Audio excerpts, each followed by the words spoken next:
Hello Chandigarh, नमस्कार। आप में से यहाँ स्टूडेंट्स कितने हैं? हाथ उठाएं। चलिए, अच्छा लगा देख के। स्टूडेंट्स की मेजॉरिटी है यहाँ पे। और आप में से कितने लोग जो हैं वो फिल्म में कुछ करियर बनाना चाहते हैं या उससे रिलेटेड कुछ करना चाहते हैं? ओके।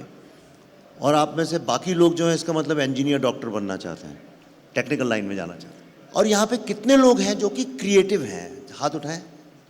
वाह, क्या बात है। और जिन लोगों ने हाथ नहीं उठाया वो क्या मतलब क्या है? क्रिएटिव नहीं है।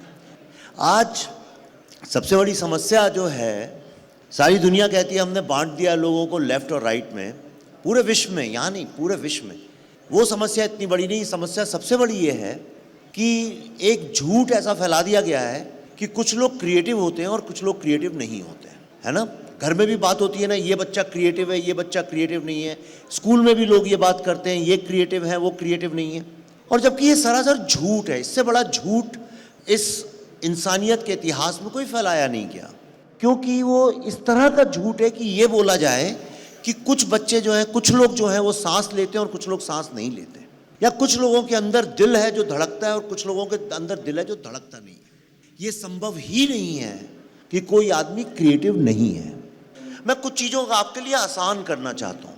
हुआ क्या कि ये जो मॉडर्न क्राफ्ट्स हैं, जो मॉडर्न स्किल्स हैं, जैसे फिल्म मेकिंग एक हो गया, अभी आर्टिफिशियल इंटेलिजेंस आ रहा है, तो इस पे जनरली जो था वो वेस्ट का आधिपत्य था। और वेस्ट का एक मूल नेचर है हर चीज़ को कैटेगरी में बांटना।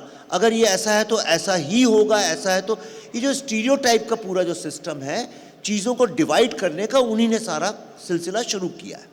वरना बाकी दुनिया के आप लोगों को देखिए तो सारे विश्व के जो लोग थे, सुबह उठते हैं, अपना जो नेचर के साथ जो है अपना जीवन यापन करके सो जाया करते थे। मैं थोड़ा सिंपल कर रहा हूँ, मामला कॉम्प्लेक्स है, पर किसी संदर्भ में आपको ये बताना चाह रहा हूँ। और इस तरह से आप देखिए, दुनिया को भी हमने ईस्ट और वेस्ट में डिवाइड कर दिया, लेकिन जिसको ईश्वर सब लोग बोलते हैं, उस ईश्वर ने तो ईस्ट और वेस्ट नहीं बनाया था। मतलब ये किसने बनाया ईस्ट और वेस्ट? ये इंसान ने बनाया। लोग अलग तरह के होते हैं, इसलिए उनको अलग अलग खांचे में रख देना चाहिए। ये अपने आप में एक कहानी है। और मैं आपको इसलिए ये बात बता रहा हूं कि जो भी चीज़ आपके ज़िंदगी को छूती है, वो हर चीज़ जिस पे आप विश्वास करते हैं, ऐसा कोई चीज़ नहीं है इस दुनिया में जो कहानी नहीं है। आप बैठे बैठे सोचिए जरा अपने दिमाग में, कोई ऐसी चीज़ है जो आपको लगता है स्टोरी नहीं है और यही सत्य है? चलिए शुरुआत करते हैं। डेमोक्रेसी, मुझे बताइए, अगर ये कहानी नहीं है तो क्या है? क्या है डेमोक्रेसी? ये कोई नेचुरल क्रिएशन नहीं है। कोई भी वो चीज जो मनुष्य ने रची है वो कहानी है, चाहे वो कुछ भी हो। ह्यूमन राइट्स भी कहानी है, फिलॉसफी भी कहानी है, फिजिक्स भी कहानी है, केमिस्ट्री भी कहानी है। अगर आप देखें, इक्वालिटी की जो हम बात करते हैं वो भी कहानी है। पास्ट, प्रेजेंट, फ्यूचर, हर चीज कहानी है। कहानी का मतलब क्या है? कहानी से लेकर स्क्रीन तक आने की बात तो हम तब करेंगे पहले जब हम समझे कहानी किसको कहते हैं। और मेरी कोशिश ये है कि अगले 30-40 मिनट में मैं आपको इतना तो एम्पावर कर दूं कि कई चीज़ें जो सोचे जाती हैं कि इलीटिस्ट हैं, सिर्फ इलीट लोगों की, अरे ये कहानीकार हैं, कुछ हमसे ज़्यादा जानते हैं, तो मैं उस धारणा को ध्वस्त करना चाहता हूं और आपको एक सत्य से अवगत कराना चाहता हूं कि ये जो सारी क्रिएटिविटी की हम बात करते हैं, actually we are all gifted with that. हमें ईश्वर ने उसके साथ पैदा किया। ये कैसे आई? देखिए कैसे आई होगी, कल्पना करिए। आपको लगता है जानवरों की भाषा नहीं होती, ऐसा नहीं है। जानवर भी कम्युनिकेट करते हैं, उनकी भाषा नहीं होती। और उनका कम्युनिकेशन क्या है? बंदरों के अंदर एक कम्युनिकेशन हमेशा पाया जाता है कि जब बंदर अगर एक दूसरे से कुछ बोल के पेड़ों पे चढ़ जाते हैं, एक बंदर कुछ बोलता है और सारे बंदर पेड़ के ऊपर चढ़ जाते हैं, इसका मतलब यह है कि सामने से शेर या हाथी, कोई बड़ा जानवर जो कि धरती से आ रहा है, और सारे बंदर एक आवाज निकाल के अगर ये पेड़ पौधे होते हैं जो जिसको हम श्रब्स और वीड बोलते हैं, उसके अंदर अगर छुप जाते हैं, पेड़ पौधों के नीचे छुप जाते हैं, इसका मतलब ऊपर से कुछ वल्चर्स आ रहे हैं। करेक्ट? और ये सत्य, अगर शेर आ रहा है तो डर के छुपना भी चाहिए बंदरों को। लेकिन इंसान के साथ क्या हुआ कि वो 4 पांव की जगह खड़ा हो गया और खड़े उसके एवोल्यूशन में जब वो खड़ा हुआ तो उसके पास एक ऐसी चीज़ आ गई जो बाकी लोगों के पास नहीं थी। उसके ब्रेन में एक एडिशनल फैकल्टी इंक्लूड हो गई जो कि एवोल्यूशन के साथ इंक्लूड हो गई। ऐसी कोई योजना नहीं थी पहले, और उस फैकल्टी का नाम है इमेजिनेशन। और आज साइंस ये रिवील करती है कि जानवर जो है वो इमेजिन नहीं कर पाते, और चूंकि वो इमेजिन नहीं कर पाते उनके इमोशंस बहुत बेसिक और रॉ इंस्टिंक्ट लेवल पे हैं जो सिर्फ सर्वाइवल तक लिमिटेड है। फॉर एग्जाम्पल एम्बिशन जो है, एम्बिशन जानवरों का ट्रेट नहीं है, ये सिर्फ इंसानों का है, प्रतिस्पर्धा जिसको हम बोलते हैं। तो जब इमेजिनेशन हमारे साथ जुड़ गया तो उससे क्या हुआ, उस बंदर ने दूसरे बंदर से बोला होगा सामने से एक शेर आ रहा है, और जब इंसान ने उसको इमेजिन किया तो उसने क्या बोला होगा, सामने से एक बहुत बड़ा शेर आ रहा है, या उसने बोला होगा एक बड़ा कमजोर शेर आ रहा है। और जब हमने जैसे ही अपने इमेजिनेशन से चीजों की व्याख्या करना या उनको परिभाषित करना, मीन्स उनको डिफाइन करना शुरू किया, और वहां से जन्म हुआ कहानी। और उसके बाद जो भी चीज पनपी इस विश्व में वो एक कहानी है, और इसको कोई इस बात को डिनाई ही नहीं कर सकता कि ये जो कुछ भी है ये ह्यूमन इमेजिनेशन के साथ जुड़ा है। अब उस इमेजिनेशन से कितनी महान बड़ी बड़ी बातें हुई। आदमी चंद्रमा पे भी चला गया, आदमी ने भेदभाव भी खत्म किया, आदमी ने महिलाओं और पिछड़े हुए शोषित लोगों के अधिकार भी दिलवाए, लड़ाइयाँ रोकी, बारबेरियनिज्म को रोका गया, जस्टिस बनी, लॉ बने, कानून बने, बड़ी अच्छी बातें भी हुई। लेकिन अगर आप देखें तो ये सब एक तरह से ह्यूमन माइंड का ही कंस्ट्रक्ट है। ऐसा नहीं है कि ये जस्टिस सिस्टम या ह्यूमन राइट्स या डेमोक्रेसी ये सब जमीन में ईश्वर द्वारा पेड़ से निकले या कहीं से हमको मिले हुई चीज़ें, ये प्राकृतिक नहीं है, ये मनुष्य द्वारा क्रिएट की गई चीज़ है। तो वो कोई भी चीज़ जो आप इमेजिन करते हैं और जो बेसिक सत्य, मूल सत्य, मतलब मैं खड़ा हूं, कौन खड़ा है, एक जानवर खड़ा है, इसके ऊपर जब आप व्याख्या करनी शुरू करते हैं, मैं कौन हूं, मैं एक सृष्टि का एक क्रिएशन ही हूं ना, I am just an animal with the same instincts. लेकिन जैसे ही आप कहते हैं एक आदमी खड़ा है, अच्छा आदमी खड़ा है या बुरा आदमी खड़ा है, अच्छा वक्ता है या बुरा वक्ता है, वहीं से कहानी शुरू हो जाती है। क्योंकि जैसे ही आपने बोला अच्छा वक्ता खड़ा है, सुनने वाले के दिमाग में एक धारणा बन गई मुझे लेके। मैंने कल में था, एक बड़ी खूबसूरत लड़की दिखी मुझे, अब आपके दिमाग में धारणा बन गई है, वो खूबसूरती आपके दिमाग में जो है उसके हिसाब से आप उस लड़की या लड़के की कल्पना करेंगे। अब हर व्यक्ति अलग अलग कल्पना ना करने लगे। किसी के लिए भाई चूहे के लिए बिल्ली बहुत बड़ी होती है, बिल्ली के लिए कुत्ता बहुत बड़ा होता है, कुत्ते के लिए भेड़ बहुत बड़ी होती है, भेड़ के लिए शेर बहुत बड़ा होता है, शेर के लिए हाथी बहुत बड़ा होता है। अब बड़े की कल्पना हर व्यक्ति की अलग है। लेकिन जब इतने सारे इमेजिनेशन वाले लोग पूरी अलग अलग फैले हुए दुनिया में, उनको एक तार में, एक सूत्र में जब बांधना होता है, तब आता है स्टोरी टेलिंग का स्किल। वहां पे वो स्किल बन जाता है। इसलिए आप देखिए कई लोग कहानियां, किस्से बड़े अच्छी बताते हैं। कई लोग आपके परिवार में भी ऐसे होंगे, जब वो किस्से सुनाते हैं आपको बड़ा मजा आता है, और कई लोग जब किस्सा मुंह खोलते हैं सुनाना, हमारे ज़माने में आपको लगता है यहाँ से भागो। इसलिए कि एक आदमी को वो कहानी कहने का कला पता है और दूसरा जो है उसे कहानी कहने की कला नहीं पता है। और ये बात मैं इसलिए कहना चाहता हूँ, या लगभग हर व्यक्ति ने हाथ उठाया था, लगभग 50-60% लोगों ने, कि वो फिल्म में जाना चाहते हैं। लेकिन आपको मैं एक चीज़ बताना चाहता हूँ, कहानी सिर्फ किताबों तक सीमित नहीं है। कहानी का अर्थ फिल्म नहीं है। ये बहुत बड़ी एक अजीब धारणा फैला दी गई है कि कहानी है तो वो किताब या मैगजीन में छपी होगी। हर चीज़ स्टोरी टेलिंग है। हर चीज़, आप कैसे कपड़े पहनते हैं वो भी स्टोरी टेलिंग है, आप एक गाना गाते हैं वो भी स्टोरी टेलिंग है। आप अगर मुझे दिवाली के दिन अपने घर पे बुलाएं, आपने वहाँ कैसे अपने घर को सजाया, वो स्टोरी टेलिंग है, क्योंकि मुझे घुसने के पहले पूरी कहानी तय हो चुकी है। आप एक घर में जाइए और अगर वहाँ पे सिर्फ बच्चों के खिलौने फैले हों तो आपके दिमाग में एक कहानी बनती है उस परिवार को लेके। वहाँ टूटे खिलौने फैले हों तो अलग बनती है, व्यवस्थित हो अलग बनती है। खिलौने भी वही है, जगह भी वही है, आप भी वही हैं, सब कुछ वही है। तो कहानी का उदय जो है वो शुरू होता है अतिशयोक्ति से, व्याख्या। जब आप किसी चीज़ को डिफाइन करने लगते हैं, उसको बांधने लगते हैं एक जगह पे, तो इसको एक सूत्र में कैसे बांधा जाए, उसके लिए लगता है आपको एक स्किल ऑफ स्टोरी टेलिंग। और वही स्किल ऑफ स्टोरी टेलिंग जब सिनेमा के रास्ते से उतरता है तो वो कहानी बन जाती है स्क्रीन प्ले। क्योंकि अब वो कहानी एक व्यक्ति नहीं सुना रहा है, वो कहानी कई सारे चरित्रों के माध्यम से, कई सारी घटनाओं के माध्यम से, कई सारी पृष्ठभूमियों के माध्यम से उनको एक तार में, सूत्र में बांध के ये कोशिश की जा रही है कि जितने लोग वहाँ पे देखने वाले हैं पूरे विश्व में, उनके अंदर वही तार बजें, वही सुर बजें, उनके अंदर वही भाव जगें जो कि कहानीकार बताना चाहता है, जिसकी संभावना दूर बैठे लोगों, जिनको मैं जानता नहीं, अब मेरे भाषण को फ्रांस में लोग कैसे समझेंगे, आप कैसे समझ रहे हैं, या एक इंग्लिश स्पीकिंग कॉलेज और यूनिवर्सिटी में कैसे समझेंगे, हो सकता है इसके अलग अलग इसमें मतभेद हो, लेकिन यही चीज़ जब मैं फिल्म में दिखाना चाहूँगा तो मुझे कोशिश करनी पड़ेगी कि उसको मैं एक सूत्र में बांधूं। और इसीलिए फिल्म मेकर्स पे हमेशा एक इल्ज़ाम भी लगता है, जो कि बड़ी फिल्में बनाते हैं, कि they are playing to the gallery. Playing to the gallery का मतलब है कि you are telling your story to the common denominator. Common मतलब जो एक आम आदमी भी जिसको समझ सके, जिसमें कोई बहुत ज़्यादा वैचारिक बातें ना हो, जिसमें मतभेद हो सके, एक सीधी सी बात कि ऐसा होता है, ऐसा हुआ और इसलिए इसका नतीजा ये निकला, जो हर आदमी समझ सकता है।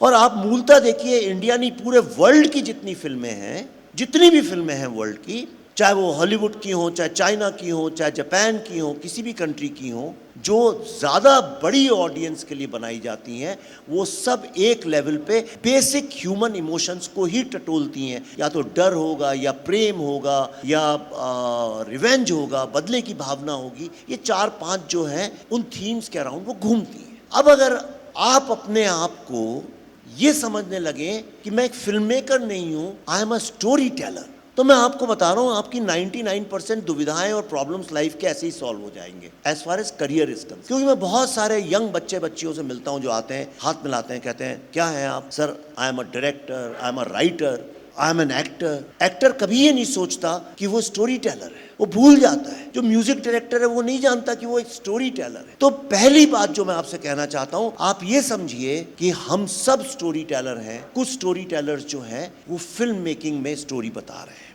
The minute you understand this, आपका एक तो कम्युनिकेशन सुधर जाएगा। अब आप जो बात गॉसिप की तरह करते हैं, उसी को एक कहानी की तरह बताने की कोशिश करिए। इसके पहले आप ये कहें कि मैं तो सर बम्बई आ गया हूँ, अब तो मैं बस एक आइडिया मेरे दिमाग में है और इस पर मैं फिल्म बनाना चाहता हूँ, उसके पहले आप ये सब भूल जाइए। आपका पहला जो धर्म होना चाहिए वो होना चाहिए you treat yourself as a story teller. अब आपको ये ध्यान करना है कि वो कौन सी ऐसी कहानी है जो सिर्फ आप ही सुना सकते हैं, विश्व में और कोई बता ही नहीं सकता। जिस तरह से हमको, और ये मैं आपको पूरे रिस्पॉन्सिबिलिटी और एक्सपीरियंस के साथ बता रहा हूँ, जिस तरह से आपकी आवाज़ आपकी ही आवाज़ है, जिस तरह से आपका हस्ताक्षर सिर्फ आप ही का है, वो किसी और का नहीं है, जिस तरह से आपकी बॉडी लैंग्वेज सिर्फ आपकी है, यूनिक। आपको जितनी यहाँ पे, अगर मैं आपको 1000 लोगों की फ़ोटो दिखाऊं, आप अपने सगे संबंधी, अपनी माँ या अपने जिगरी दोस्त या भाई बहन भीड़ में दूर भी कहीं खड़े होंगे तो वीडियो में उनकी बॉडी लैंग्वेज देख के समझ जाएंगे, अरे ये तो मेरा दोस्त है, ये तो मेरी माँ है। आपकी आवाज़, आपका रेटिना, आपके fingerprints, why God has given you these uniqueness? Because आप डिस्टिंक्ट हैं, आप सबसे अलग हैं। आप जैसा कोई और दुनिया में भगवान ने बनाया ही नहीं है। ये तो एक इंसानी कहानी है जो आपको बताता रहता है वो अच्छा है, ये बुरा है, ये बेटर है, ये वो नहीं। हर चीज़ को हमने क्रमशः कर दिया, top 10, top 3, top 5, number 1, number 2। और उस चक्कर में हो क्या गया है कि हम अपने मूल स्वभाव को भूल गए हैं और हम सब एक रेस में भागे जा रहे हैं। बस हमें जीतना, क्या जीतना है? कहानी सुनाने में क्या जीतना है? तो लेट्स बिगिन फ्रॉम हियर। पहले हम ये मानते हैं कि हम सब स्टोरी टेलर्स हैं।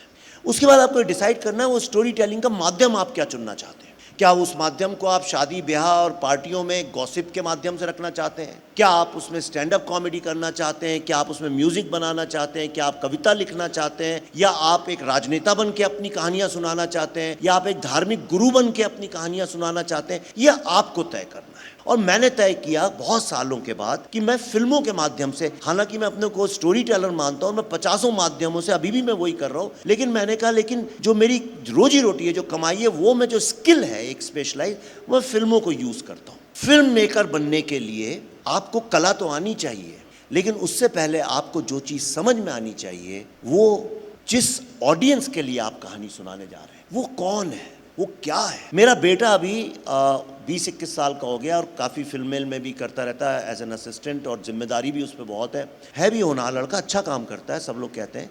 मैं भी उससे कुछ दिन पहले मैंने बोला, कुछ महीनों पहले मैंने कहा अच्छा, तो कहता, मैंने कहा कब तुम डायरेक्ट करोगे फिल्म, कहता है 1-2 साल के अंदर। तो मैंने कहा किसके लिए बनाओगे ये फिल्म, कहता है ऑब्वियसली इंडियन मार्केट के लिए। तो मैंने कहा तुम कितने इंडियंस को जानते हो, कहता है मैं तो दिन भर घूमते ही रहता हूँ, बम्बई का लड़का है, बोला सबको जानता ही हूँ। मैंने कहा अच्छा, क्या तुम भुसावल के इंडियन को जानते हो, क्या तुम कलकत्ता के बंदे को जानते हो, क्या तुम कानपुर वाले को जानते हो, ये लोग कभी गए नहीं है। तो मैंने उससे कहा एक काम करो, तुम 1-1.5-2 महीना जब तक मैंने अपनी जो कमाई है उससे एकदम गरीबों की तरह घूमो। और उसने बसों में, रोडवेज की बसों में, इस तरह से पूरा हिंदुस्तान ट्रैवल किया, ऐसी ऐसी जगह गया जिनके नाम मैंने भी नहीं सुने। इटावा की गलियों में घूमा, कानपुर में घूमा, सब जगह घूमा। और जब लौट के आया, इसके पहले उसी लड़के को ये लगता था कि भारत एक बहुत ही क्योटिक कंट्री है, क्योंकि उसने वही कहानी सुनी थी। वो बंबई का लड़का है, कॉन्वेंट स्कूल में पढ़ा हुआ है, कॉन्वेंट नहीं है तो कहने को गुजराती ट्रस्ट, पर आजकल सब स्कूल्स कॉन्वेंट जैसे ही हो गए हैं। उन्हीं लोगों के साथ, उनकी मजबूरी है उन्हीं लोगों के साथ उठना बैठना। और एक जो अभी हम बात कर रहे थे कुछ देर पहले, कल्चरल मार्क्सिज्म जो है, एक उसका प्रभाव, लेफ्ट का प्रभाव, और बॉलीवुड जिसको हम कहते हैं अक्सर, वो बेसिकली देखा जाए तो एक पूरी तरह से उनकी मजबूरी ये है कि वो गलती से फंस गए, इंडिया में फिल्म बनानी पड़ती है। उनका बस चले तो वो इंडिया से किसी तरह से निकल जाएं, क्योंकि उनको चाहिए टीनेजर्स की तरह फ्रीडम, और जो उनको लगता है कि ये सरकार और इन सब चीज़ों में हम फंस गए हैं। इसीलिए आप देखिए कि मैं हमेशा बोलता हूं कि आप अगर कोई बाहर जाना हो आपको भारत के, तो आप उनकी कंट्री के 4-5 जो मेन स्ट्रीम फिल्म से उठा लीजिए, तो उनका खान पान, रहन सहन, कल्चर, आर्किटेक्चर, कुछ चीज़ें, राजनीति, कुछ आपको उनके देश के बारे में समझ में आ जाएंगी। लेकिन अगर किसी को भारत आना हो, समझिए पोलैंड से या इटली से, और भारत की अगर वो 5-6 मेन स्ट्रीम फिल्म उठा ले, तो उसको न्यूयॉर्क, लंदन के बारे में ज़्यादा पता चल जाएगा, इंडिया के बारे में कभी नहीं पता चला। अगर उसने गलती से student of the year film उठा ली, तो आपसे जब मिलेगा तो वो कहेगा आप तो स्टूडेंट है ही नहीं, क्योंकि मैंने जो फिल्म में देखा वो तो आप कहाँ राजा भोज, कहाँ गंगू तेली, आप तो कहीं उससे मिलते ही नहीं है। अगर वो फिल्मी माँओं से और फिल्मी पिताओं से मिल ले, तो असली माँ बाप जो भारत के उनको पहचानेगा नहीं। अगर वो घर देख ले हमारी फिल्मों के, तो आम हमारे कानपुर, इलाहाबाद, बनारस या चंडीगढ़ के तो बड़े अच्छे होते हैं, खैर मेरठ एरठ के घर देख ले तो कहेगा ये घर हिंदुस्तानी है ही नहीं, ऐसा होता ही नहीं हिंदुस्तान में। तो एक समस्या तो उसी में, बेटा भी बड़ा हुआ, उसने भी वही वातावरण देखा। लेकिन जब वो 1.5 महीने बाद घूम के आया, तो मैंने कहा देखो तुमने क्या देखा, क्या नहीं देखा, क्या खाया, क्या पिया, वो सब मुझे इंटरेस्ट। मुझे ये बताओ कि अगर इस पूरे को एक लाइन में अगर तुम्हें डिफाइन करना हो, भारत की जो तुमने भ्रमण किया, वो क्या होगा। अब मैं आपको एक 19-20 साल लड़के की बात बता रहा हूँ ये, तो उसने बोला कि इंडिया जहाँ जाओ इतनी लाइफ है, इतनी लाइफ है, और उसने पूरी दुनिया घूमी है, कि विश्व में कहीं इतनी जिंदगी नहीं। He said इंडिया में जितनी लाइफ है इतनी विश्व में कहीं नहीं है। उसने भी 30-40 कंट्रीज घूमी है काम के सिलसिले में, जैसे भी वर्ल्ड की, तो ही नोज अ लॉट। इसका क्या अर्थ है? इसका अर्थ ये है कि जब आप जिसको कहानी सुनाना चाहते हैं, जब आप उसको जानते हैं, तो आपकी कहानी सटीक हो जाती है। वरना उसके बिना वो बिना पंख वाली चिड़िया बन जाती। चिड़िया तो है पर उड़ नहीं सकती, मतलब इमेजिनेशन। यही प्रॉब्लम मेरे ख्याल से मूलतः भारत में बनने वाली अधिकतर फिल्मों के साथ यही है आज की तारीख में, जो पहले नहीं था। तो वो इसलिए है कि जो लोग बना रहे हैं वो जानते ही नहीं किस व्यक्ति के लिए बना रहे हैं। और आजकल ऐसा विश्वास भी हो गया कि खूब पैसा मार्केटिंग में खर्च करो, एयरपोर्ट आते जाते खूब फोटोज डालो और खूब हाइप क्रिएट करो, लिखो कि अरे इतने वो हो गए, जैसे यहाँ जितने 400-500-600 लोग आए और आप बढ़ा चढ़ा के बोलो 10,000 लोग आ रहे हैं, 20,000 आ रहे हैं। फिल्म का बिजनेस भले ही कम हो, बता दो 500,000 करोड़ रुपए। एक हवा ऐसी बनाओ कि हर आदमी को लगे कि यार कुछ तो हो रहा है अच्छा। लेकिन ऐसा नहीं है।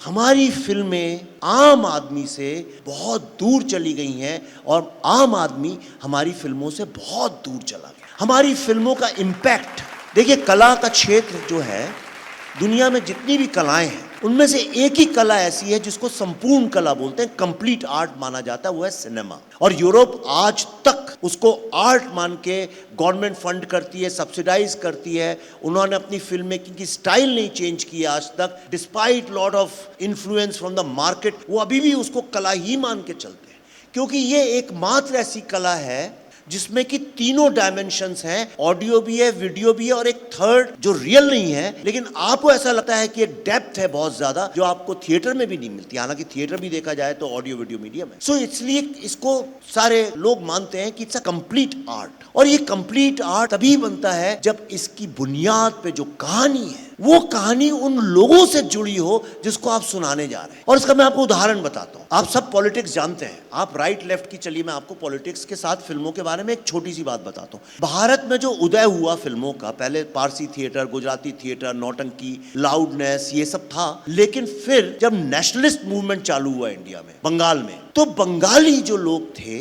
बहुत सारे फिल्म मेकर्स, उन्होंने फिर वो बॉम्बे आए जो कि बेसिकली कम्युनिस्ट थे। लगभग उनमें से हर व्यक्ति, चाहे वो सलील चौधरी हो, चाहे बिमल दा हो, चाहे सचिन दा हो, जो भी आया बंगाल से वो व्यक्ति लेफ्टिस्ट था। दूसरे आए लाहौर और कराची से और वो भी सब लेफ्टिस्ट थे, चाहे महबूब साहब रहे हो, चाहे गुरुदत्त साहब रहे हो, जो भी आए ये सब लेफ्टिस्ट थे। राज कपूर भी लेफ्टिस्ट थे, शायद आप लोग ना जानते हो इस बात को। और आप देखिए इन सबकी जितनी फिल्में हैं वो शोषण, ऑपरेशन और ऑप्रेस्ड के ही ऊपर है। एक जमींदार होगा जो किसी का शोषण कर रहा है, एक मिल का मालिक होगा जो शोषण कर रहा है। लेकिन इन सबके जो विलेन थे वो भारत की रूह, भारत की जमीन से निकले हुए थे, वो असली थे।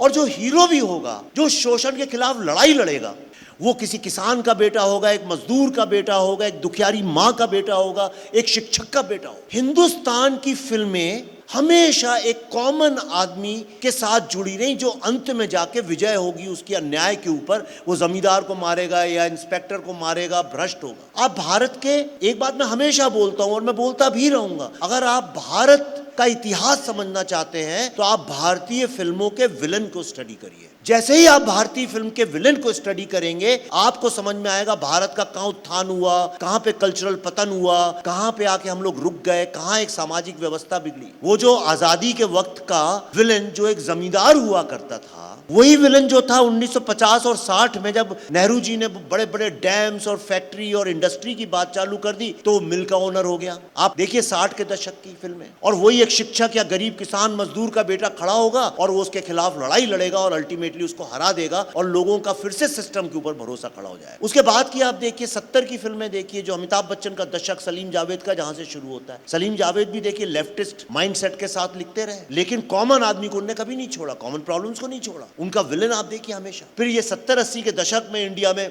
जो विलेन मिलेंगे आपको फिल्मों में, वो मिलेंगे डाकू और स्मगलर्स, क्योंकि उस वक्त बड़े डाकू और स्मगलर्स। उसके बाद देखिए इंटरेस्टिंग चीज शुरू होती है 80 के बाद। यहाँ 80 में जो विलेन थे, अब ये जमींदार और मिल ओनर और डाकू और ये सब नहीं रहे। 80 के दशक के जो विलेन थे वो कौन हो गए? माफिया, पुलिस और पॉलिटिशियंस।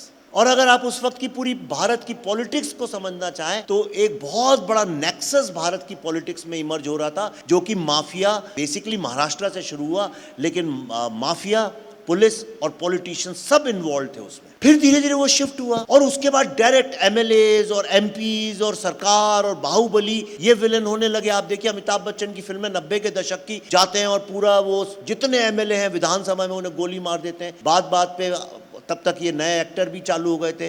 सन 2000 तक फिर लिबरलाइजेशन का मौसम चालू हुआ। लिबरलाइजेशन में मिडिल क्लास के एस्पिरेशन चेंज हुए। मिडिल क्लास के पास सडनली एक बाटा और कोरोना के अलावा नाइकी, रिबॉक और कई और ब्रांड आ गए। सडनली भारत में एक बंजर जमीन में आपने फव्वारे लगा दिए बड़े बड़े, और मिडिल क्लास का जो एस्पिरेशन था वो इतना चेंज हुआ कि एक सोशल लेवल पे कहीं पे एक डिस्कम्फर्ट, एक कॉन्फ्लिक्ट चालू हुआ।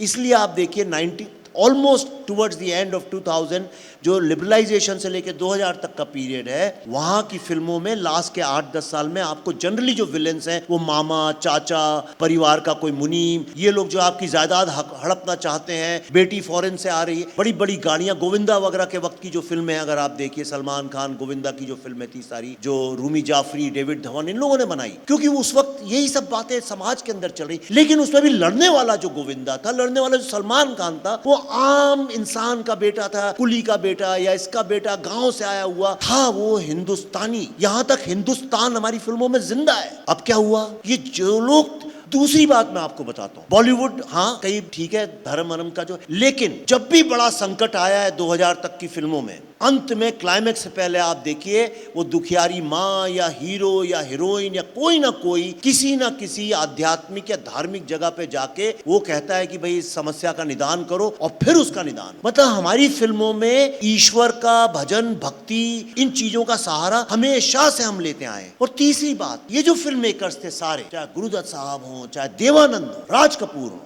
जितने ये थे इप्टा से जुड़े लेफ्टिस्ट लोग थे, चाहे सलीम जावेद क्यों ना हो, इन लोगों ने समाज की डट के बुराई, आइडियोलॉजीज की डट के अपनी फिल्मों में, मतलब उस वक्त जो माहौल था बुराई की, पर कभी इन लोगों ने भारतवर्ष के ऊपर उंगली, कभी देश धर्म इसके ऊपर उंगली। दीवार जैसी जो कि फिल्मी एथीज्म के ऊपर बेस्ड है, उसका हीरो ही एथीस्ट है और लिखने वाले सलीम जावेद वो भी एथीस्ट है, लेकिन अंत में फिल्म में वो बेटा वहीं भगवान के यहाँ जाके भीख मांगता है, भले ही एरोगेंस से मांगता है कि एथीस्ट की तरह हमसे मांगता है, लेकिन वो भीख मांगता है, तब जाके उसका निदान होता है।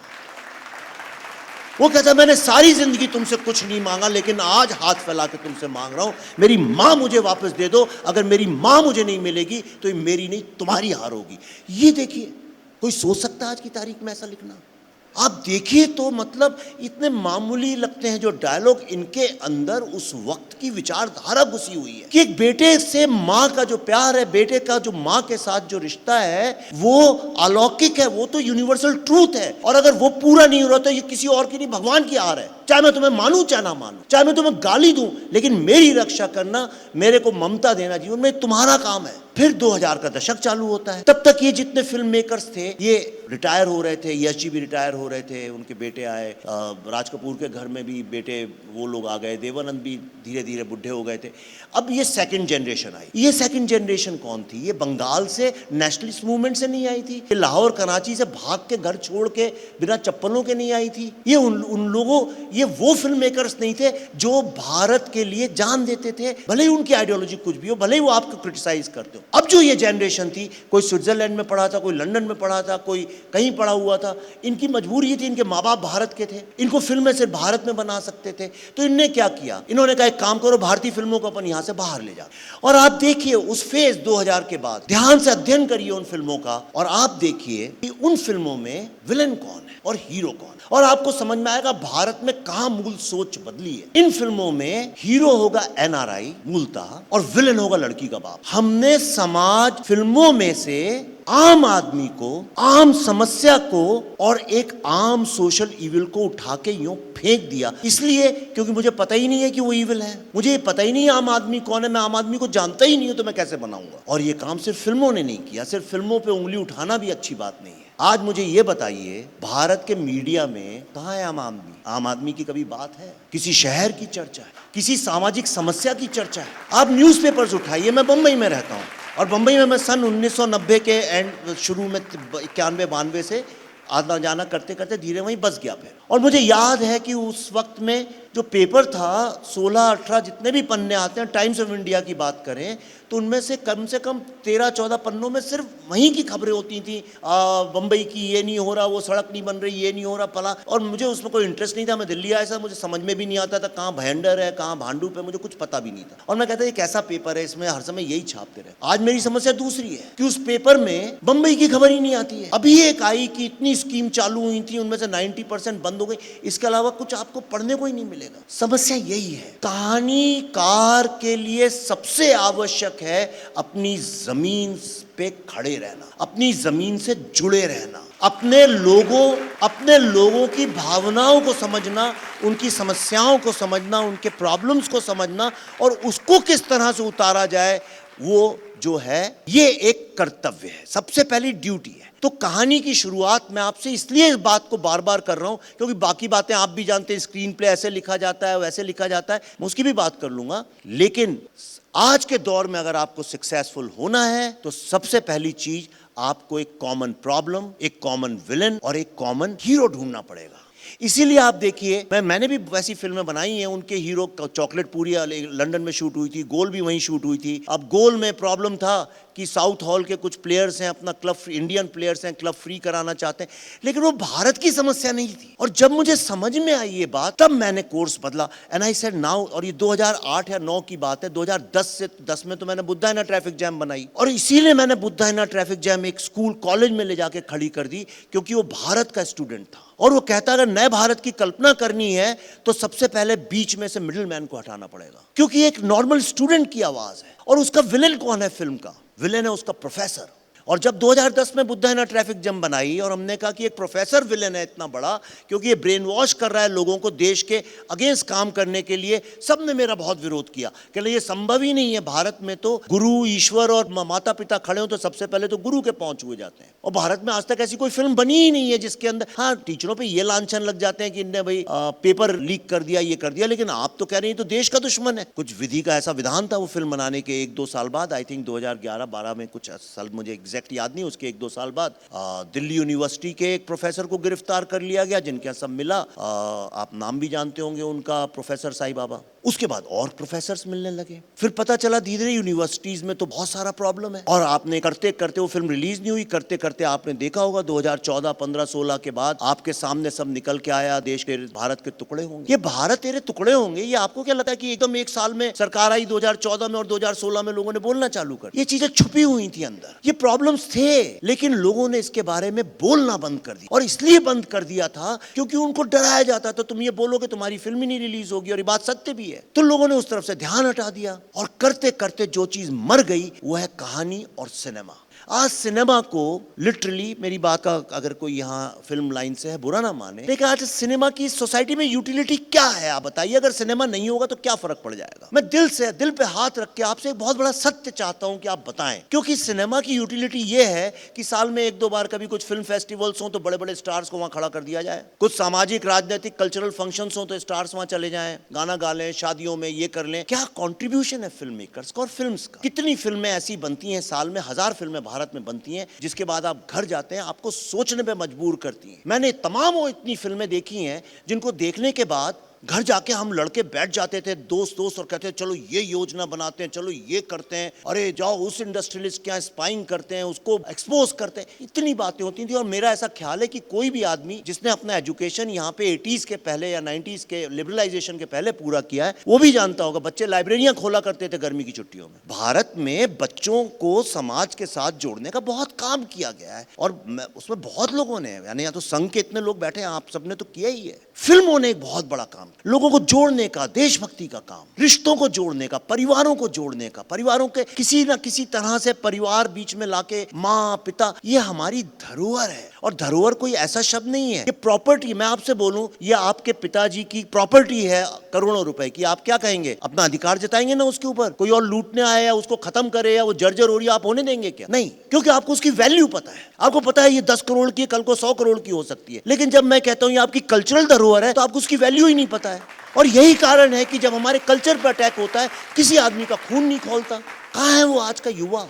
उसका कारण ये है क्योंकि हमारे यहाँ कहानी की मौत होती जा रही है, और सोशल मीडिया के बहाने हमने सोच लिया कि हम किसी भी झूठ को कहानी बना सकते हैं जो सत्य नहीं है।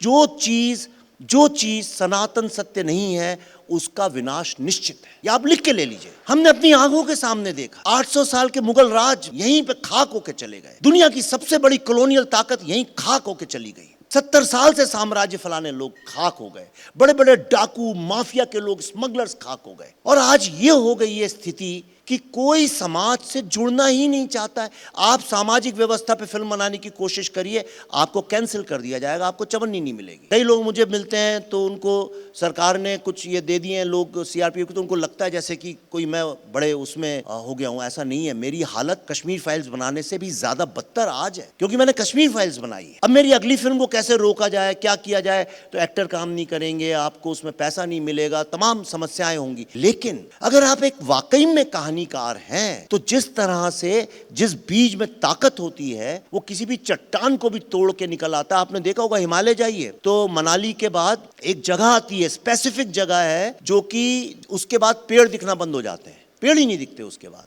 लेकिन वहां पे भी आपको काली काली चट्टानों में छोटे छोटे ऐसे घास के अंकुर फूटते हुए दिखेंगे। क्योंकि जिस बीज, मैंने वही, ये मेरे को नहीं पता थी बात, मैंने वहीं पूछा, लोगों कह रहे नहीं, जो बीज होता है ना, वो बीज तो गिरते ही रहते हैं प्रकृति में, जिस बीज में ताकत होती है ना, वो पत्थर को भी तोड़ के बाहर निकलता है। जिस कहानी में ताकत होती है ना, उसको किसी की जरूरत नहीं होती, और जिन कहानियों में ताकत नहीं है वो चेतना नहीं बदलती। तो कहानी को आज की तारीख में स्क्रीन तक ले जाने के लिए मुझे लगता है पहले पैसे की जरूरत होती थी, एक्टरों की जरूरत होती थी, डिस्ट्रीब्यूटर्स की जरूरत होती थी, पर मेरा ऐसा विश्वास है आज की तारीख में सिर्फ एक चीज की जरूरत है, और वो है दृढ़ कमिटमेंट।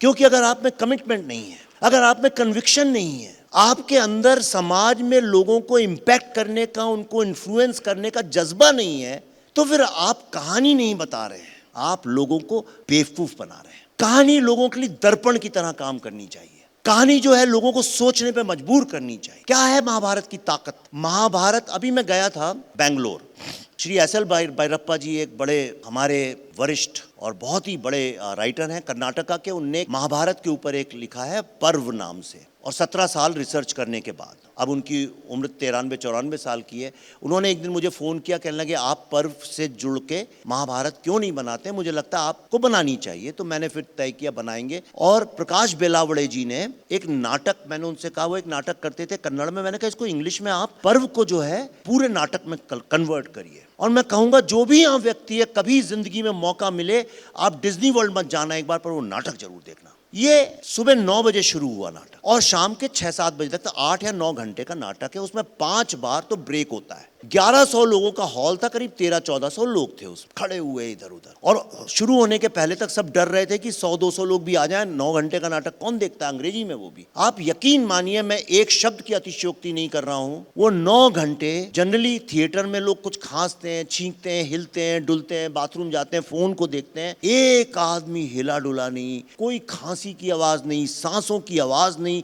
लोग कहीं बाहर नहीं गए, बाथरूम नहीं गए, सिर्फ एक आवाज ऑडियंस से आ रही थी, लगातार सिसकियों की आवाज। और जब वो शाम को खत्म हुआ 6-7 बजे प्ले, सबकी आंखें सूजी थी और रो रो के सूज गई थी, मेरी खुद की। क्यों? वो दर्द के आंसू तो थे नहीं। महाभारत जब आप उसको प्योर फॉर्म में देखते हैं, महाभारत आपके अंदर चलती हुई कहानी है। महाभारत आपके बाहर की कहानी नहीं है। वो सारे पांडव, कौरव, धृतराष्ट्र, दुर्योधन सब आप ही के अंदर है, वो कर्ण आपके ही अंदर है, इसलिए वो आपको झंझोर के रख देती है अंदर तक। और मुझे आश्चर्य हुआ कि कैसे, क्यों किसी ने आज तक इस विषय को पर्दे पे नहीं उतारा। ये है कहानी की ताकत। मैं मरते दम तक मेरे दिमाग से वो प्ले कभी उतरेगा ही नहीं, लेकिन मैं इतने प्लेस, कहानियां, फिल्में देखता हूँ, आज निकल के और लोगों को पता नहीं। आप फोन पकड़ के इतने ट्यूब में वीडियोस देखते हैं, आपसे 10 सेकंड बाद कोई पूछे कि इसके पहले क्या देखा था, आपको पता नहीं। क्योंकि हर आदमी जो है वो इसमें है कि आप किसी तरह मुझे एक बार देख लें। किसी के दिमाग में ये नहीं चल रहा है कि आप और हम बैठ के एक बार साथ में सोच लें। और जिस वक्त हम ये तय कर लेंगे, आप देखिए, एक समाज का, एक राष्ट्र को बांधने का, एक राष्ट्र को सॉफ्ट पावर की तरह विश्व में प्रस्तुत करने की आपकी बात दुनिया तक। अभी मैंने किताब ली जिसमें मनमोहन वैद्य जी ने लिखी है कि भारत को विश्व कैसे देखता है और विश्व को विश्व कैसे देखता है, इसके ऊपर ये कौन सोच सकता है। मैं पढ़ने वाला हूं आज रात को वो किताब। तो भारत क्या है, क्यों लोग हमें अभी तक स्नेक चार्मर समझते रहे? क्योंकि हमारी फिल्मों ने हमें कभी सोचा ही नहीं कि हम अपनी बात विश्व तक अपनी फिल्मों के जरिए ले जा सकते हैं। और पहली बार अब मुझे ऐसा लग रहा है कि कहीं एक चेतना सी जगी है पिछले 2-3-4 साल में। क्योंकि पहले मुझे जितने लोग मिलने आते थे, यंग लड़के लड़कियां, सब इंग्लिश स्पीकिंग होते थे। अब धीरे धीरे हिंदी, मराठी, गुजराती, तेलुगु बोलने वाले लोग आने लगे। आते पहले भी थे, लेकिन कंधे झुके, आंखें झुकी, हर चेहरे पे भाव कि आप ही मालिक हैं, आप ही सेठ हैं, आप ही मेरे अन्नदाता है, मुझे कुछ कर दीजिए। लेकिन आज जो वो लड़का आता है, आज जो वो लड़कियां आती हैं, उनकी बॉडी लैंग्वेज अब ऐसी झुकी झुकी नहीं है। अब वो सीधे से बात करते हैं, उन्हें अपनी भाषा पे भी गर्व है। और जब तक ये लोग रीजनल लैंग्वेज में लिखने वाले लोग कहानियां लेके बंबई पहुंचेंगे नहीं, तब तक मुझे तो नहीं लगता कि हमारी फिल्म इंडस्ट्री का उद्धार होने वाला है। आप कॉमन मैन को वापस लाएंगे कैसे? सारी स्क्रिप्ट्स अगर आपको पता हो इंग्लिश में लिखी जाती हैं। मैं अपने डायलॉग्स हिंदी में लिखता हूँ। एक्शन लाइंस होती हैं, मतलब एक आदमी यहाँ से उठ के वहाँ गया, उसने फिर ये किया, फिर गाड़ी आई, वो मैं इंग्लिश में इसलिए लिखता हूँ क्योंकि जो पढ़ने वाले उनको समझ में नहीं आएगा। लेकिन डायलॉग मैं कभी इंग्लिश में नहीं लिखता, क्योंकि फिल्म डायलॉग से ही व्यक्त होती है। और मेरी सोच, अगर प्राइमरी सोच पहली बार जब मैं लिखता हूं, अगर वो अंग्रेजी में लिखूंगा तो उसके बाद में उसको सिर्फ ट्रांसलेट करता रहूंगा। और मैं ओरिजिनल फिल्म बनाना चाहता हूं, ट्रांसलेट नहीं करना चाहता हूं, चाहे वो मेरे खुद के विचार क्यों ना हो। तो पहली चीज ये है, आपकी जमीन, आपके श्रोता, आपके दर्शक, इनके बीच का जो संबंध है वो बहुत गहरा होना चाहिए। मुझसे बहुत लोग कहते हैं कि आप तो फिल्म मेकर हैं, आप क्यों ये महीने में 10-15 दिन घूमते हुए स्पीचेस देते रहते हैं, लोगों से बात करते हैं। कई बार जाता हूँ 50 लोग होते हैं, कई बार 2000 होते हैं। उसका कारण ये है कि उसमें मेरा स्वार्थ छुपा हुआ। आज जब मैं आप सबसे बात कर रहा हूँ तो मैं आपके चेहरे देख रहा हूँ, मुझे आंखें दिख रही हैं, मुझे बॉडी लैंग्वेज दिख रही है, मुझे समझ में आ रहा है कौन सी बात आपके दिल के करीब है, कौन सी नहीं है, कौन सी बात जो आप कहना चाहते हैं और कोई कह नहीं रहा। और जब वो मेरे मुंह से गलती से निकल जाती है तो आपकी, मैं देख रहा हूँ वो बैठे हुए कौन कौन यहाँ पे उस बात पे मुस्कुराते हैं, कौन नहीं।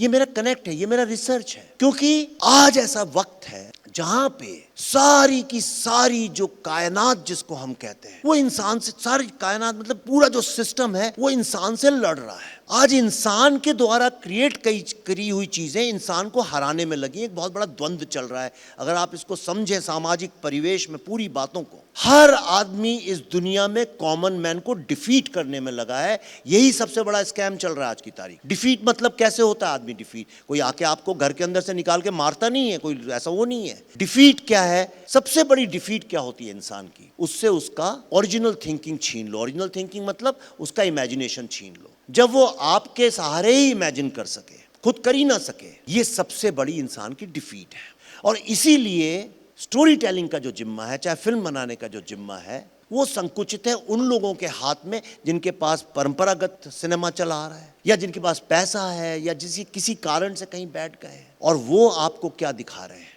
आप क्या देख रहे हैं? जिन फिल्मों को आप हजार करोड़ का बिजनेस देते हैं, जरा अपने दिल पे हाथ रख के एक बार ईमानदारी से खुद तो सोचिए, खुद सोचिए कि जो फिल्म आप देख के आए, अगर वो खाना होती, फूड होता वो, तो क्या आप अपने बच्चों को खिलाते? वो आपके साथ समस्या ये हो गई है कि आपके शरीर के अंदर क्या जाना चाहिए, इसको लेके तो आप बड़े चिंतित हैं। शरीर के बाहर क्या होना चाहिए, इसको भी लेके बड़े चिंतित हैं। पर आपके दिमाग के अंदर क्या घुस रहा है, आपके बच्चे के दिमाग के क्या अंदर घुस रहा है, उसको लेके किसी को परवाह ही नहीं है। क्या फर्क पड़ता है? 3 घंटे की तो फिल्म है, लेकिन वो 3 घंटे की फिल्म जो है उसकी ताकत आप जानना चाहते हैं। एक फिल्म, उसका नाम है शिंडलर्स लिस्ट। ये होलोकॉस्ट, ज्यूज की समस्या बहुत दर्दनीय है, लेकिन ऐसा नहीं है कि वही एक घटना पूरे विश्व के इतिहास में हुई है। इंसानियत के इतिहास में इससे भी बर्बरतापूर्ण कार्य हुए हैं। मैं भी कुछ दिन पहले पढ़ रहा था, ये पूरा सेकुलरिज्म की जो हम बात करते हैं, चूंकि आज चर्चा हुई इसलिए निकल आया, मेरे को ध्यान में आ गया। ये जब चर्च यूरोप की पेगन कम्युनिटीज में घुसने लगा, आतंक के जरिए उनको खत्म करने लगा, तब इनने एक पॉलिटिकल स्ट्रेटेजी बनाई और उन्होंने स्टेट से ये बोला कि if you want, some people can practice the religion which is other than the state's religion. मतलब अगर राजा का रिलीजन समझ लीजिए ए है, तो कुछ लोग अगर बी को प्रैक्टिस करते हैं, उस प्रैक्टिस का नाम सेकुलरिज्म किया जाए। ये एक पॉलिटिकल प्लॉय था, लोगों को चेंज करना, कन्वर्ट करना। बिहेवियर हमेशा से आया है। और उस वक्त जो मारा है जिस तरह से लोगों को, आप कभी इटली जाइए, फ्लोरेंस, और वहां आप देखिए किसानों की किस तरह से इटली के राजाओं ने हत्याएं की हैं। जो पूरा ये जो पेजेंट मूवमेंट चालू हुआ, प्रोटेस्टेंट्स जिनको बोलते, आप देखिए तो पूरा का पूरा इस्लामिक वर्ल्ड देखिए आप, इतनी बर्बरता, इतना कबीलों के बीच में लड़ाई, खून खराबा। इस्लाम में तो आप पूरा इतिहास और पूरा कुरान सब कुछ जो है वो एक रिवेंज से ही भरा। इसीलिए कौन सा, चाइना की आप हिस्ट्री देखिए, विश्व में हर समय आतंक हुआ है, लेकिन एक फिल्म ने पूरे वर्ल्ड को अगले कई हजारों साल के लिए कन्विंस किया है कि जब, सॉरी बुरा नहीं मानिएगा, मैं खुल के बोलता हूं, लेकिन अगर दर्द की कभी हायरार्की बनेगी, पीड़ा, दर्द और शोषण की कभी हायरार्की अगर बनेगी, तो सबसे पहले उसमें होलोकॉस्ट का नाम होगा, सबसे ऊपर। एक फिल्म के कारण, सिर्फ एक फिल्म के कारण होलोकॉस्ट वर्ड पूरे वर्ल्ड में आज लीगलाइज हो गया, जो पहले था ही नहीं। अगर आप देखिए 1970 के पहले होलोकॉस्ट वर्ड ही नहीं मिलेगा आपको। ये तो एक अमेरिकन डॉक्यूमेंट्री बनी जिसका नाम उन्होंने रखा होलोकॉस्ट, और वो जब डॉक्यूमेंट्री जर्मनी में रिलीज हुई तो बहुत मारा, उनको बैन कर दी गई। वो जैसे कश्मीर फाइल्स के साथ हुआ था, सेम थिंग उसके साथ हुआ। अब मैं आपको एक बात बताता हूँ, इसके बस अब क्वेश्चन आंसर्स करेंगे। अब मैं आपको एक बात बताता हूँ कि फिल्मों, मैं कहानी पे इसलिए कर रहा हूँ बार बार बात, कि मैं फिल्मों की बात करूँगा तो आप लोग कहेगा किसी और दुनिया की बात हो रही है, आप नहीं कर सकते हैं ये काम। लेकिन मैं आपको बताता हूँ आप क्या कर सकते हैं। अंत में आपको एक किस्सा बताता हूँ। कई बार कहानी ना कहना, मैं ऐसा मानता हूँ, एक बहुत अधर्म का काम है, बहुत बड़ा गुनाह है। अगर समाज में एक कहानी घटी है तो वो बतानी चाहिए। लोग अच्छा माने बुरा माने जो है बतानी चाहिए। किसी के डर से अपनी कहानी नहीं बताना, या ऐसा चल रहा है आजकल, हवा इसी तरफ है और उसी हिसाब से कहानियां बोलने लगना, मेरे ख्याल से इससे समाज का निर्माण नहीं हो सकता, कला का तो भूल ही जाइए, और व्यक्ति का भी निर्माण नहीं हो सकता, और अंत में नुकसान हमारा ही होगा। मैं एक फिल्म बना रहा हूं जिसका नाम है द दिल्ली फाइल्स, जो कि हमने एक ट्रिलॉजी डिसाइड की थी, पहले द ताशकंद फाइल्स, उसके बाद द कश्मीर फाइल्स, और आखिरी है द दिल्ली फाइल्स। दिल्ली इसलिए क्योंकि सब दिल्ली से जुड़ा है। और ये जो फिल्म है, ज़्यादा नहीं बताऊंगा अभी, तो काफ़ी रिसर्च भी चल रहा है। फिल्म बेसिकली भारत के पिछले, मैंने कहा पार्टीशन का इतिहास पे किसी ने ज़्यादा काम नहीं किया है, पार्टीशन का बहुत वन साइडेड है, और जब भी हम देखते हैं तो गांधी फिल्म से हमें पार्टीशन याद आता है कि या तो हमें ऐसा लगता है कि बहुत गरीबी थी और गांधी जी ने अपने कपड़े नदी में बहा दिए, या तो वो इमेज बनती है, या दूसरी इमेज बनती है गदर जैसी फिल्में देखने के बाद कि पंजाब से ट्रेनों में लाशें कट के आ रही हैं, जा रही हैं, ये रही। लेकिन पार्टीशन तो किसी और कारणों से हुआ है। कैबिनेट मिशन के बारे में लोग जानते ही नहीं है आज की तारीख में कि क्या था, कॉन्स्टिट्यूशन कैसे लिखा गया, क्या बहस हुई, क्या नहीं हुआ। शायद आप में से कोई जानता ही नहीं होगा कि कॉन्स्टिट्यूशन के प्रीएम्बल में सेकुलर वर्ड नहीं होना, सोशलिस्ट वर्ड नहीं होना चाहिए, इसको लेके अम्बेडकर लड़े, और सेकुलर वर्ड नहीं होना चाहिए, इसको लेके नेहरू लड़े। उन्हें इसकी आवश्यकता ही नहीं है। ये तो ऐसा है कि जैसे हर चीज कैसे डिफाइन कर सकते, तो भारत की रूह है, सेकुलर क्यों लिखना है, ये सब नहीं पता है। लेकिन मैं आपको बताता हूँ, सबसे बड़े दुख की बात यह है, मुझे नहीं लगता कि हमारी करीब 5000 साल की रिकॉर्डेड हिस्ट्री है इंसान की, ह्यूमैनिटी की, और उसके इर्द गिर्द हजारों लाखों कहानियां लिखी गई हैं, पर इस 5000 साल की इतिहास में सिर्फ एक कम्युनिटी ऐसी है जिसको 1000 साल तक एक स्लेवरी के माहौल में रहना पड़ा, बहुत अत्याचार हुए, जिसकी मैं अपनी बात कर रहा हूँ, एक हिंदू सिविलाइजेशन की, जिनकी मान्यताओं को तोड़ा गया, मरोड़ा गया, जिनके धार्मिक स्थानों को, जिनके आध्यात्मिक स्थानों को तोड़ा गया, उनके परिवार की परंपराओं को तोड़ने की कोशिश की गई।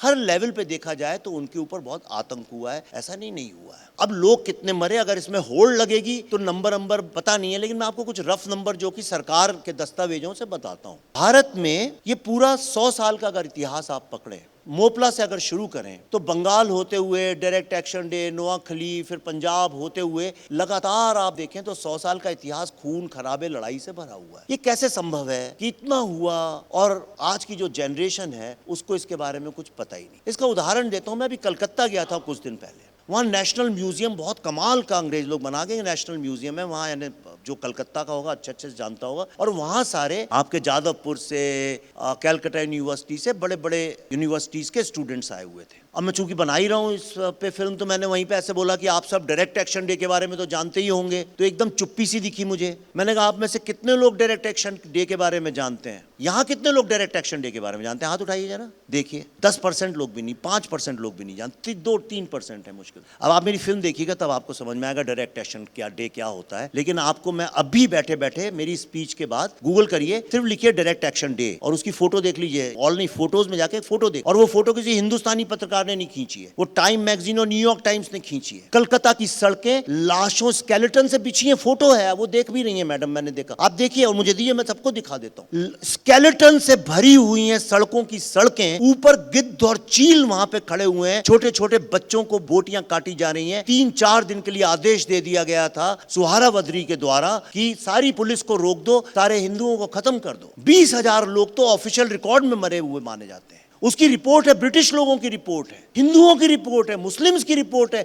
इतना डॉक्यूमेंटेशन है, लेकिन उसके ऊपर किसी ने पॉपुलर मासी लिटरेचर या वो नहीं लिखा। और आप जो चीज सुन के आपका दिल दहल जाएगा वो ये है कि जो नारे उस वक्त मोपला में लग रहे थे खिलाफत के नाम पे, जो नारे खिलाफत के नाम पे डायरेक्ट एक्शन डे में लग रहे थे, वही नारे 1971 में बांग्लादेश में लग रहे थे, और वही नारे कुछ वक्त पहले शाहीन बाग में लग रहे थे। और मुझे आश्चर्य नहीं होगा कि अगली कोई प्रोटेस्ट हो उसमें भी वही नारे लगे। तो जब हम समाज का जो कॉमन मैन है, कॉमन इश्यूज हैं, उसको कहानी से निकाल देते हैं, तब ये समस्याएं खड़ी होती हैं। मेरी कोशिश ये है कि आप सब अपने आसपास की जो कहानियां हैं भारत की, चाहे वो आपके मोहल्ले की हो, चाहे आपके जॉइंट फैमिली की हो, चाहे आपके दादाजी की हो, उन कहानियों को लिखना शुरू करिए। देखिए पॉलिटिक्स में गाली गलौज करके कुछ नहीं मिलने वाला है आपको, अल्टीमेटली आपको नुकसान ही होने वाला है। लेकिन जिस भारत को आप बदलना चाहते हैं, एक दूसरे को गाली दे के, इसकी बुराई उसकी बुराई, इसको ये करके सोशल मीडिया में, अगर उसमें आप अपनी अपनी कहानियां लिखनी शुरू कर दें, और कहानी 2 लाइन की भी होती है, कहानी 2000 लाइन की भी हो सकती है, अगर आपने ऑब्जर्वेशंस, आपके मोहल्ले के, आपके शहर में कोई तो ऐसी चीज होगी जो इतिहास जुड़ा होगा, कुछ भविष्य में कुछ अच्छा होने वाला है, अगर उन चीजों को हम लिख लिख के भारत के कम से कम जो युवा लोग हैं वो ये एक व्रत ले लें, वो एक शपथ ले लें कि हम ये जो सोशल मीडिया का पूरा यूनिवर्स है इसको अपनी छोटी छोटी कहानियों से भर देंगे, तो मेरे ख्याल से विश्वगुरु बनने का जो पहला चरण है यहीं से शुरू होता है। मैं आपसे ये बात इसलिए कहना चाह रहा था क्योंकि पहले नानी दादी दादा दादी कहानियाँ सुनाते थे। मेरे पिताजी एक बहुत बड़े विद्वान भी थे, साहित्यकार थे, तो उनके पास कोई एक पीए थे, वो आए, उन्होंने कहा कि डॉक्टर साहब, आचार्य जी कुछ अच्छी एक किताब, मैं ज़्यादा पढ़ता नहीं हूँ, लोग कहते हैं किताब पढ़नी चाहिए, मुझे किताब दीजिए पढ़ने के लिए। तो उन्होंने कहा तुमने गीता पढ़ी है? बोले नहीं। कहने लगे वहीं से शुरू करो। वो गीता ले गए, लौटाई नहीं उन्होंने 2-4-6 महीने। हमारे पिताजी पुराने टाइप के थे, थोड़े बड़े स्ट्रिक्ट थे किताबों को लेके। एक दिन उन्होंने डांट दिया, कहने लगे कि आप किताब ले गए, आप वापस करना नहीं जानते हैं। कहने लगे आप क्या करेंगे उसका? कहने लगे अरे वापस करो, मेरी किताब है। पढ़ी तुमने? कहते हैं हाँ पढ़ी। कहने लगे क्या समझे? कहते हैं उसमें कुछ ऐसा लिखा ही नहीं था जो मैं जानता नहीं था। कहने लगे उसमें जो लिखा वो तो मैं ऐसे ही जानता था, क्योंकि हमारे दादा दादी, पड़ोसी, चाचा चाची कहीं जाओ कहानी सुनाते थे। आज हम लोगों ने कहानियां सुनानी बंद कर दी है, वो प्रथा खत्म हो गई है। और इसीलिए हमारी जो जनरेशन है, हर मिडिल क्लास का एक ही सपना अमूमन ये हो गया है कि बस बच्चों को कॉन्वेंट में भेजो, गूगल में नौकरी दिलाओ, अमेरिका भेजो, और बुढ़ापे में जाके उनके बच्चों की सेवा करो। हमको इसको बदलना है, और इसको बदलने का सबसे अच्छा तरीका ये है जब आप अपने भूत की, अपने वर्तमान की और जिस भविष्य की आप कल्पना करते हैं उसकी कहानियों से इस जो सोशल मीडिया इंटरनेट का ब्रह्मांड है इसको भर दीजिए। क्या होगा वो बाद में देखा जाएगा, आप करिए तो यहाँ से। So thank you very much, आप सबका बहुत बहुत धन्यवाद।